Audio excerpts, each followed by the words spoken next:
Религия стала инструментом, скажем, в руках людей, которые пытаются, скажем, имеют какие-то корыстные цели и используют религию для того, чтобы расколоть людей, внести среди них смуту, разделить их. И чаще всего псевдопроповедники, которые трактуют священные аяты Корана или же хадисы пророка, саллаллаху, так, как им угодно и выгодно. Есть аяты Корана, где действительно говорится о сражении, о войне с неверующими, с многобожниками, но важно понимать, этот аят когда был ниспослан. Был ли он ниспослан во время сражения, либо в мирное время. То есть иногда были аяты, которые были ниспосланы о вражде между неверующими, но при всем при этом это не подразумевалось физическое устранение. По какой причине был ниспослан аят, в какое время был ниспослан аят. Нужно знать историю ниспослания этого аята. То есть эти, скажем, псевдопроповедники, они трактовали эти аяты, хадисы Корана так, как им удобно и выгодно.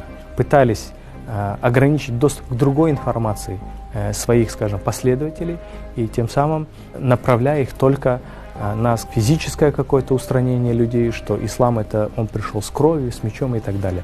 Но мы видим множество историй из жизни описания пророка Мухаммада, где посланник Аллаха прощал самые тяжкие преступления, которые были именно в отношении его самого, когда было покушение на его жизнь, когда были убиты его самые близкие люди. Пророк Мухаммад, показав всю красоту ислама, он простил их.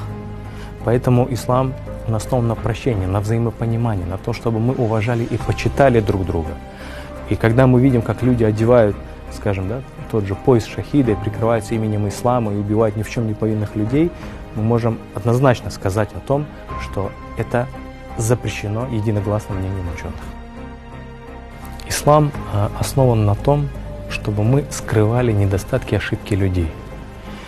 И если же человек допускает какую-то ошибку, то это не исключено, потому что самыми чистыми, скажем, творениями Всевышнего являются именно ангелы.